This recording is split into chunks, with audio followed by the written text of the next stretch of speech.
Welcome to the lesson number 29। आज के इस लेसन में हम बात करेंगे w3.css फॉन्ट्स के बारे में। तो यहाँ पर आज हम बात करेंगे w3.css फॉन्ट्स के बारे में। तो इसको हम लोग एक प्रोग्राम के थ्रू समझेंगे। तो आइए यहाँ पर एक प्रोग्राम बनाते हैं।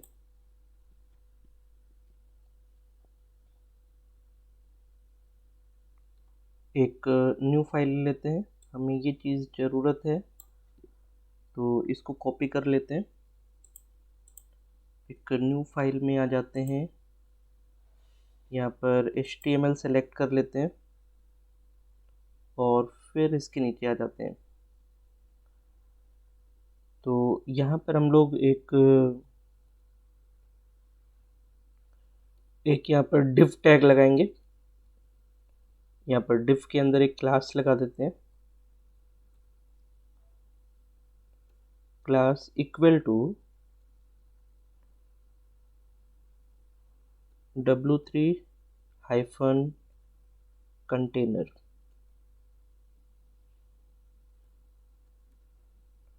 राइट, और यहाँ पर एक h2 टैग लगा देते हैं। यहाँ पर इसको कर देते हैं फॉन्ट साइज क्लासेस। यहाँ पर h2 क्लोज कर देते हैं और फिर यहाँ पर हम कुछ पैराग्राफ टैग लगाएंगे p के अंदर, और इसके अंदर हम लोग कर देते हैं w3। पहले टिनी फॉन्ट ले लेते हैं, टिनी, ठीक है। और यहाँ पर लिख देते हैं ये कौन सा फॉन्ट है, w3 टिनी फॉन्ट है। This is the w3 टिनी font. और यहाँ पर पैराग्राफ को क्लोज कर देते हैं और फिर हम लोग इसके नीचे एक पैराग्राफ ले लेते हैं। यहाँ पर हम लोग लिखेंगे क्लास और इसमें हम लोग कर देते हैं w3 और स्मॉल, ठीक है, w3 स्मॉल। और यहाँ पर कर देते हैं w3 स्मॉल, p को क्लोज कर देते हैं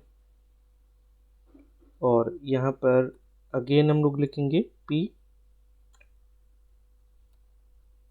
यहाँ पर क्लास के अंदर डाल देते हैं मीडियम, w3 मीडियम,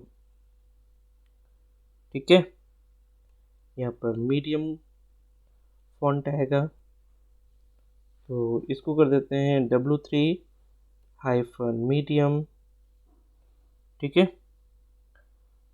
और ये बेसिकली डिफ़ॉल्ट फॉन्ट होता है। ये कैसा फॉन्ट होता है, डिफ़ॉल्ट होता है,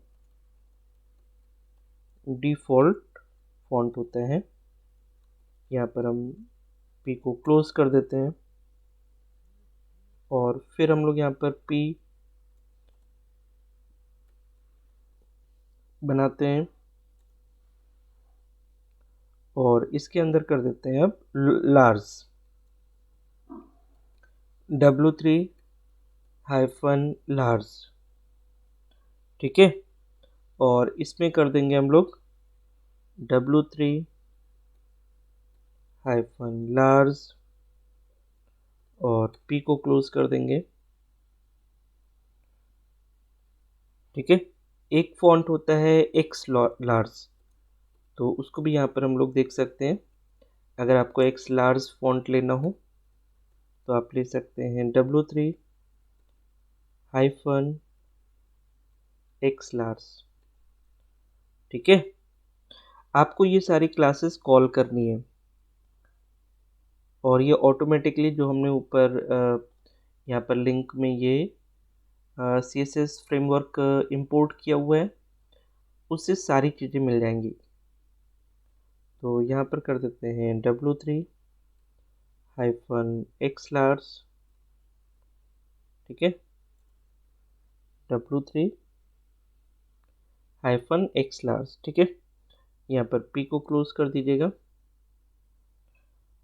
और इसी तरीके से XX_Lars भी है, तो आपको P में आना है, यहाँ पर क्लास बना दीजिए इस पर W3-XX_Lars, ठीक है। और फिर उसके बाद में यहाँ पर लिख देते हैं हम लोग W3-XX_Lars, ठीक है।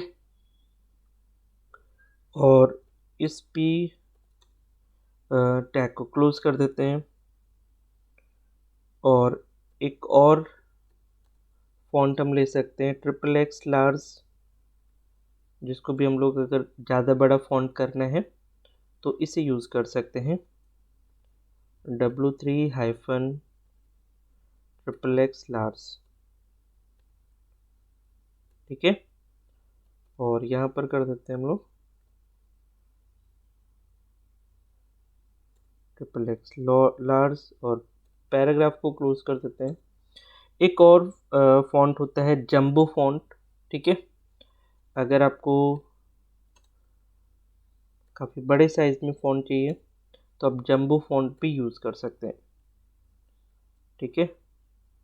इसके लिए आपको लिखना पड़ेगा W3-Jumbo और यहाँ पर इसको टेक्स्ट भी दे दीजिए W3-Jumbo और यहाँ पर पैराग्राफ को क्लोज कर दीजिए और यहाँ पर डिफ टैग को भी क्लोज कर दीजिए और यहाँ पर बॉडी टैग क्लोज कर दीजिए और HTML टैग क्लोज कर दीजिए, ठीक है।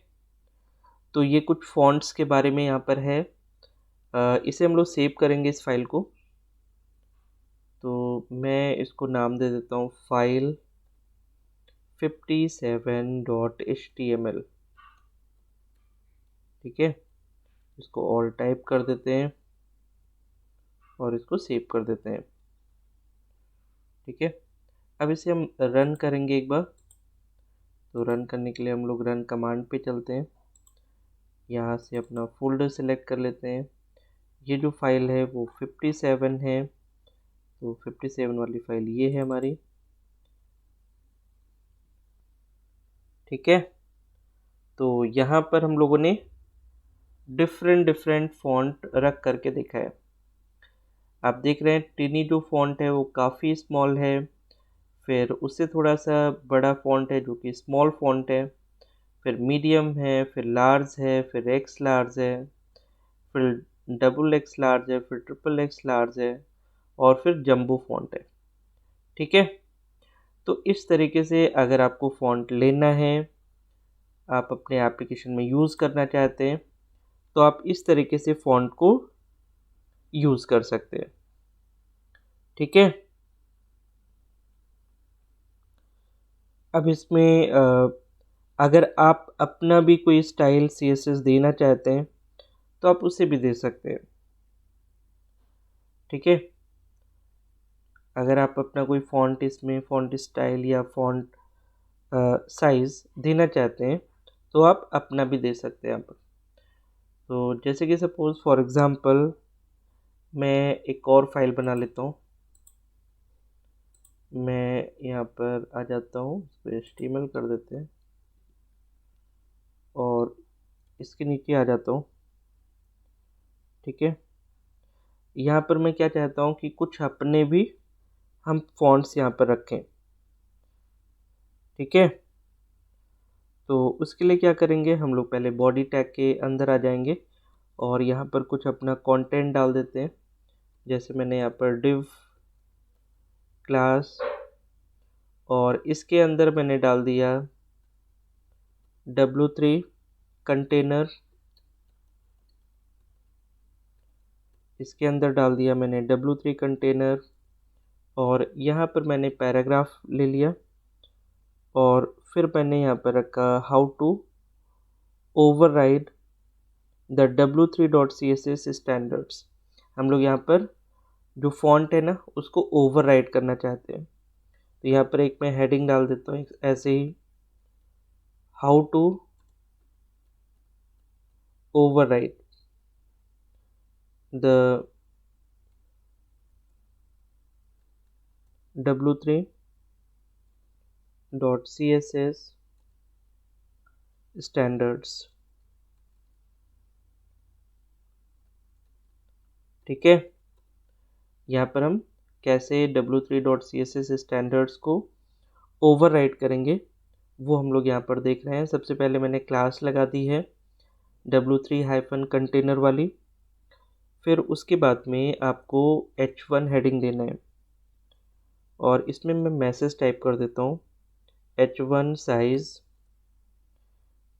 Size from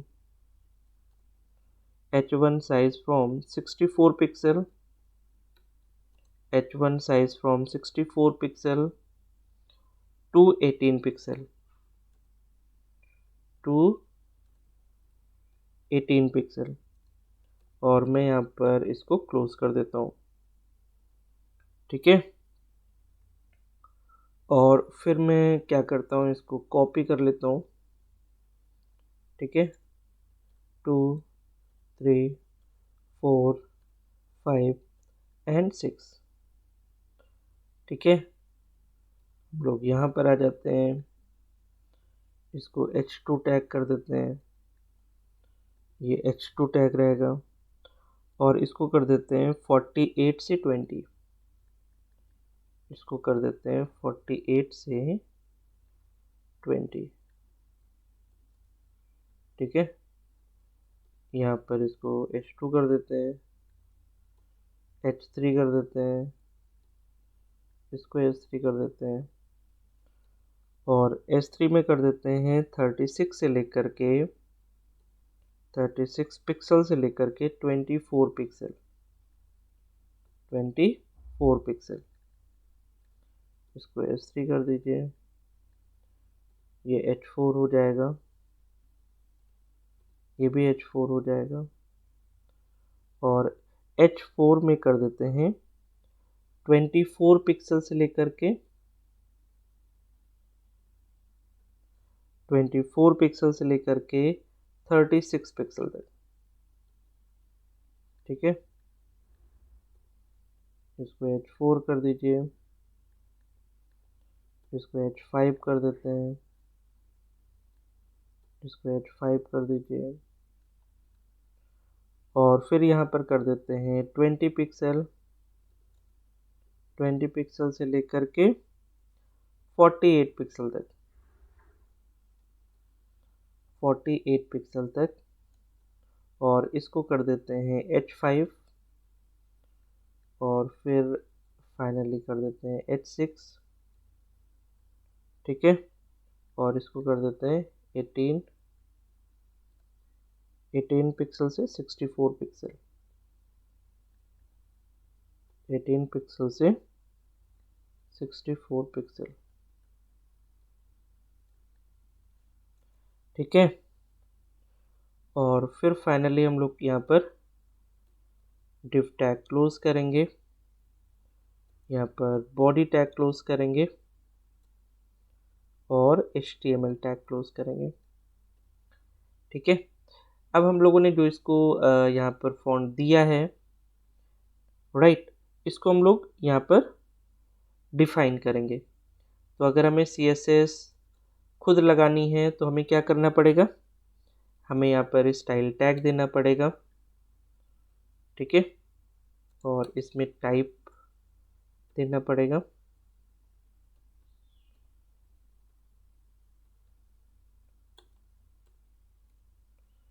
/CSS। ठीक है, और स्टाइल को यहाँ पर क्लोज भी करना पड़ेगा। ठीक है,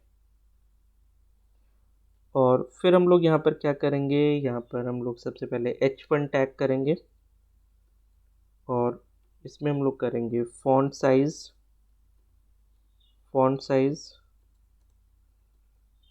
18 पिक्सल,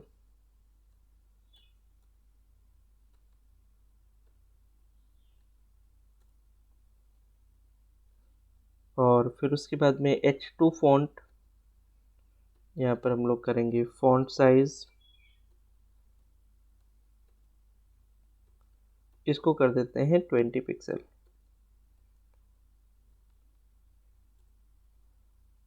ठीक है, इसी तरीके से H3 कर देते हैं। H3, इसमें हम लोग फॉन्ट साइज दे देते हैं, फॉन्ट साइज 24 पिक्सल, 24 पिक्सल। और इसी तरीके से H4 में दे देते हैं फॉन्ट साइज, दे देते हैं 36 पिक्सल। ठीक है, इसी तरीके से H5 फॉन्ट साइज हम देंगे 48 पिक्सल। और फिर देंगे हम लोग H6 फॉन्ट साइज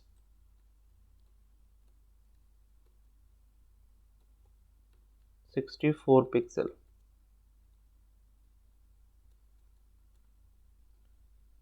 ठीक है, तो इस तरीके से हम लोगों ने यहाँ पर H1 से लेकर के H6 तक अलग अलग फॉन्ट साइज दिया है। राइट, अब इसे हम लोग सेव करेंगे फाइल को, और मैं इसका नाम रख लेता हूँ 58, फाइल 58.html को ऑल टाइप कर देते हैं। ठीक है, और इसे रन करेंगे।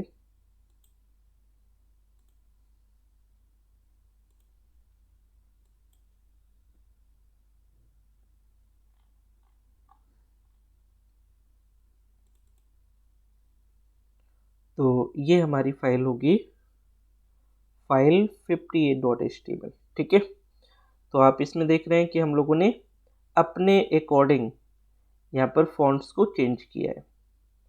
ठीक है, जो फॉन्ट साइज है वो हम लोगों के अकॉर्डिंग है। तो इस तरीके से हम लोग क्या कर सकते हैं, फॉन्ट साइज को ओवरराइड भी कर सकते हैं। ठीक है, अब हम बात करेंगे w3.css टेक्स्ट के बारे में। अब हम लोग यहाँ पर बात करेंगे w3.css टेक्स्ट के बारे में। ठीक है, तो इसको भी हम लोग प्रोग्राम के थ्रू समझेंगे। तो आइए इस पर एक प्रोग्राम बनाते हैं CSS टेक्स्ट के ऊपर। ठीक है, तो मैं एक न्यू फाइल ले लेता हूँ। हम लोग यहाँ पर लैंग्वेज में आ जाते हैं, यहाँ पर मैं HTML ले लेता हूँ। ठीक है, और हम लोग क्या करते हैं,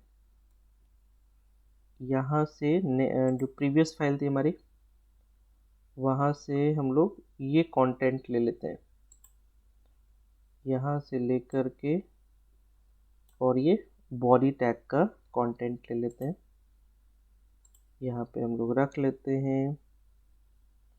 ठीक है, और इसमें हम लोग एक टाइटल भी लगा देते हैं। मैं यहाँ पर APJ अब्दुल कलाम की फ़ोटो लगाना चाहता हूँ, और उसके नीचे कुछ उनका कोट लिखना चाहता हूँ। ठीक है, तो मैं क्या करूँगा, यहाँ पर एक टाइटल लगा देता हूँ, टाइटल। इसमें हम लोग लिख देते हैं डॉक्टर APJ अब्दुल कलाम, और यहाँ पर मैं टाइटल को क्लोज कर देता हूँ। ठीक है, यहाँ पर मैं टाइटल को क्लोज कर देता हूँ,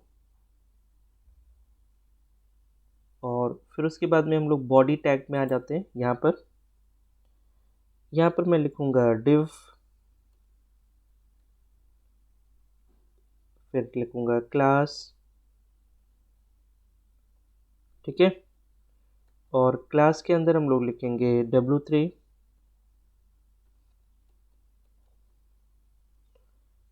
W3 हाइफन कंटेनर, यहाँ पर कर देते हैं W3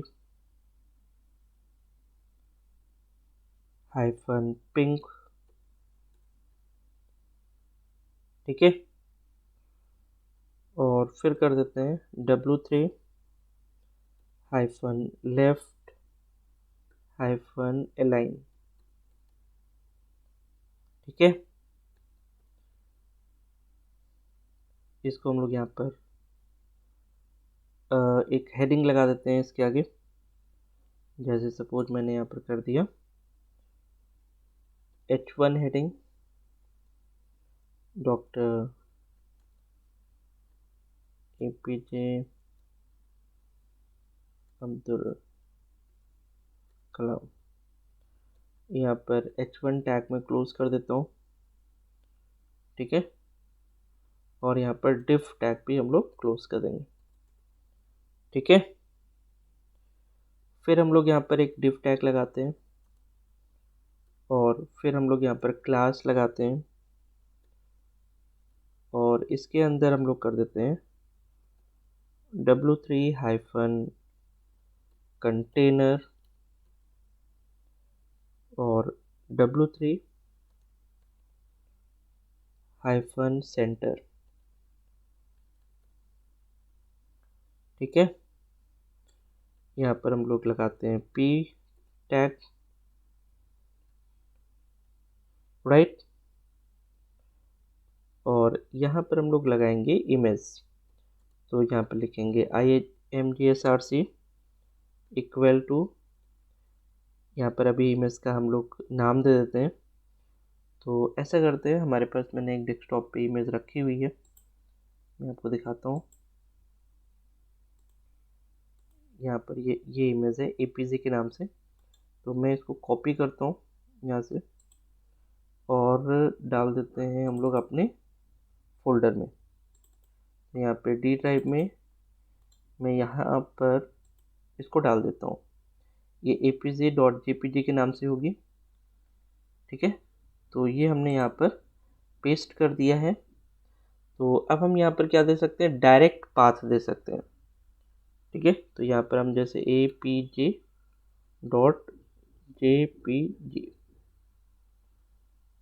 ठीक है ना, यहाँ पर हम डायरेक्ट पाथ दे सकते हैं। फिर हम लोग यहाँ पर दे देते हैं स्टाइल, ठीक है। और स्टाइल के अंदर आप दे दीजिए विथ, यहाँ पर आपको देना है WIDTH विथ कोलन, इसको कर देते हैं 20%, ठीक है। और यहाँ पर हम लोग पैराग्राफ टैग को क्लोज करेंगे और फाइनली हम लोग यहाँ पर क्लोज कर देंगे डिफ टैग को, ठीक है। फिर यहाँ पर एक और डिफ टैग हम लोग लगाते हैं, इसमें हम लोग लिखेंगे क्लास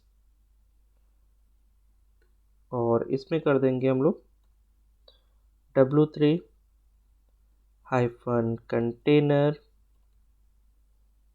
ठीक है, W3 हाइफन कंटेनर और W3 हाइफन ब्लू, ठीक है। और कर देते हैं W3 hyphen right, W3 hyphen right hyphen align, ठीक है। और फिर इसमें हम लोग एक पैराग्राफ डालेंगे और यहाँ पर हम लोग लिखेंगे कुछ कोट APJ अब्दुल कलाम जी का। तो इसमें हम लोग लिख देते हैं एक सिंपल सा quote, dream is not that, dream is not that which you see, which you see while sleeping, while sleeping. It is something, it is something that does not that does not let you sleep.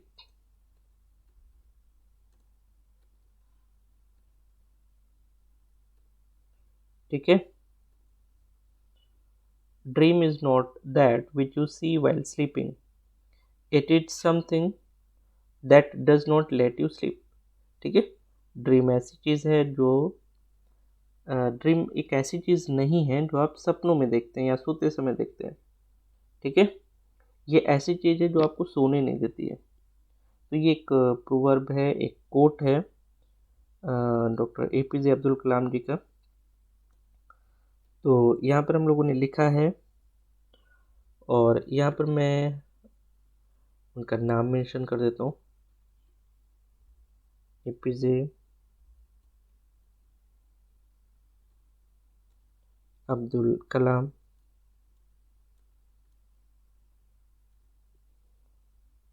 ठीक है. और यहाँ पर हम लोग paragraph को close कर देते हैं और फाइनली हम लोग यहाँ पर डिफ टैग को भी क्लोज कर देते हैं. ठीक है. और फिर यहाँ पर बॉडी टैग क्लोज करेंगे और फिर उसके बाद में HTML टैग क्लोज करेंगे. ठीक है. तो अब इसे हम लोग सेव करेंगे यहाँ पर फाइल को. तो यहाँ पर हम लोग नाम दे देते हैं इसका फाइल 59.html.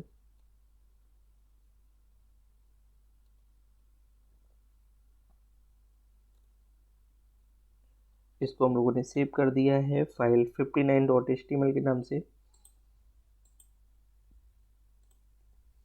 और इसे रन करेंगे.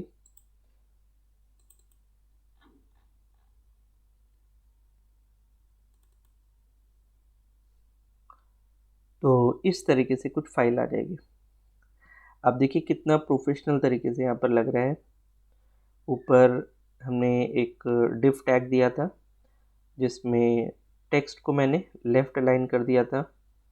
फिर उसके नीचे इमेज दिया, इमेज को हम लोगों ने सेंटर अलाइन कर दिया. फिर उसके बाद में हमने कोट दिया और उसको हम लोगों ने राइट अलाइन कर दिया था. ठीक है. तो यहाँ पर हम लोगों ने 3 डिफ टैग लगाए हैं और हमने यहाँ पर उनको उसके अकॉर्डिंग यहाँ पर अलाइन करा है. ये देखिए फर्स्ट अलाइन जो हमारा था वो लेफ़्ट था, दूसरा जो अलाइन था हमारा वो सेंटर था जो हम लोगों ने इमेज लगाई थी, और जो तीसरा अलाइनमेंट था वो था राइट अलाइन. ठीक है. तो इस तरीके से हम लोग यहाँ पर w3.css टेक्स्ट को समझ सकते हैं. तो आज हम लोगों ने यहाँ पर ये 2 लाइब्रेरीज़ के बारे में समझा है, 2 एट्रीब्यूट्स के बारे में समझा यहाँ पर हम लोगों ने. एक तो फॉन्ट के बारे में और एक टेक्स्ट के बारे में. आपको ये प्रोग्राम्स फिर से करके देखने हैं और इनकी प्रैक्टिस करनी है. तो आज के इस लेसन में हम लोग इतना ही रखेंगे. मिलते हैं कल एक नए लेसन में. So thank you so much for watching this lesson. Thank you.